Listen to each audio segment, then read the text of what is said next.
नमस्कार। आज का हमारा विषय है सच्ची खुशी और पूर्णता। इनका असली मतलब क्या है, खासकर आज की 2025 की इस तेज रफ्तार दुनिया में। हमारे पास सच्ची खुशी और पूर्णता का रहस्य शीर्षक वाले लेख से कुछ कुछ अहम बातें हैं। हम अक्सर सोचते हैं कि भाई जीवन का लक्ष्य क्या, बस हमेशा खुश रहना ही है। पर अजीब बात है, आज जब दुनिया इतनी एडवांस्ड है, लोग ज्यादा अकेला और चिंतित महसूस कर रहे हैं। तो चलिए इस पर थोड़ी गहराई से बात करते हैं। लेख एक बड़ा दिलचस्प सवाल उठाता है, कहीं ऐसा तो नहीं कि हम खुशी के पीछे भागते भागते असल में असल चीज से दूर जा रहे हैं। शुरुआत करते हैं उस आम सोच से, है ना, जो फिल्मों और सोशल मीडिया ने बनाई है, वो हैप्पीली एवर आफ्टर वाली बात कि बस पैसा मिल जाए, शोहरत आ जाए या शादी हो जाए तो सब सेट है, हमेशा खुशी।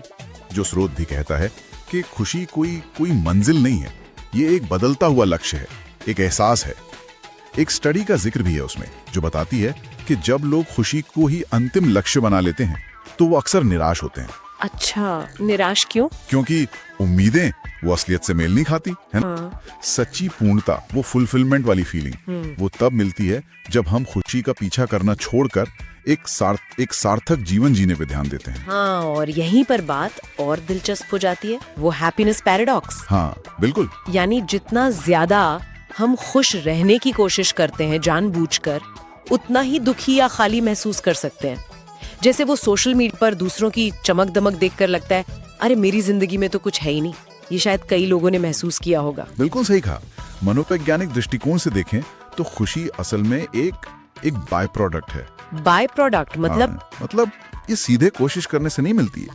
ये तब अपने आप आती है जब हम किसी सार्थक काम में लगे होते हैं, जैसे किसी की मदद कर दी, या कोई नया हुनर सीखा जिसमें मजा आ रहा हो, या अपने किसी गोल के लिए मेहनत कर रहे हो।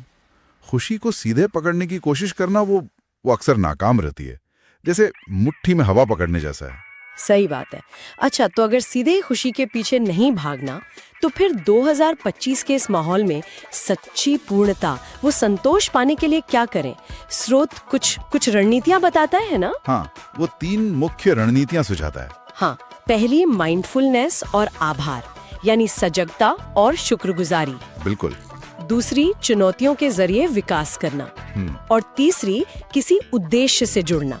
हाँ, और अगर हम इसे बड़े संदर्भ में देखें तो ये रणनीतियां इसलिए काम करती हैं क्योंकि देखिए, आभार व्यक्त करने से चिंता कम होती है, स्टडीज में भी पाया गया है। माइंडफुलनेस या सजगता हमें वर्तमान में लाती है, और जब हम अपने कंफर्ट जोन से बाहर निकलकर चुनौतियों का सामना करते हैं तो एक जिंदा होने का एहसास होता है। यही विकास है, और विकास से पूर्णता मिलती है। हाँ, वो जीवित महसूस करना। बिल्कुल। और जब हम किसी बड़े उद्देश्य से जुड़ते हैं, चाहे वो छोटा हो या बड़ा, समाज सेवा हो, कला हो, कुछ भी, तो जीवन को एक गहरा अर्थ मिलता है।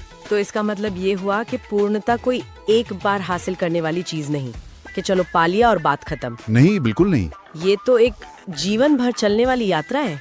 जैसा स्रोत साफ करता है, ये कभी एक जैसी नहीं रहती। हाँ, और ये उस आम एहसास को समझने में मदद करता है जब किसी को लगता है मेरे पास सब कुछ है, फिर भी कुछ कमी सी है। हाँ, वो खालीपन वाली फीलिंग।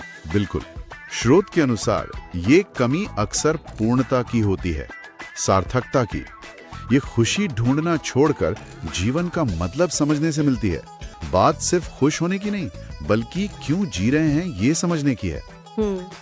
तो इस सब का निचोड़ क्या निकलता है?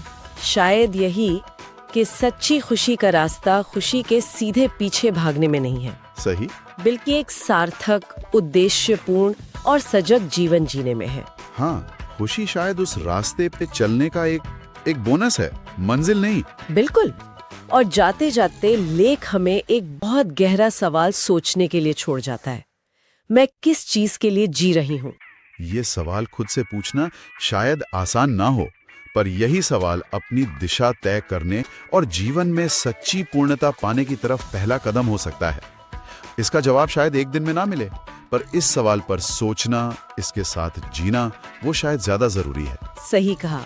ऐसी ही गहरी चर्चाओं और बातचीत के लिए YouTube पर डीप टॉक हिंदी चैनल को सब्सक्राइब करना ना भूलें।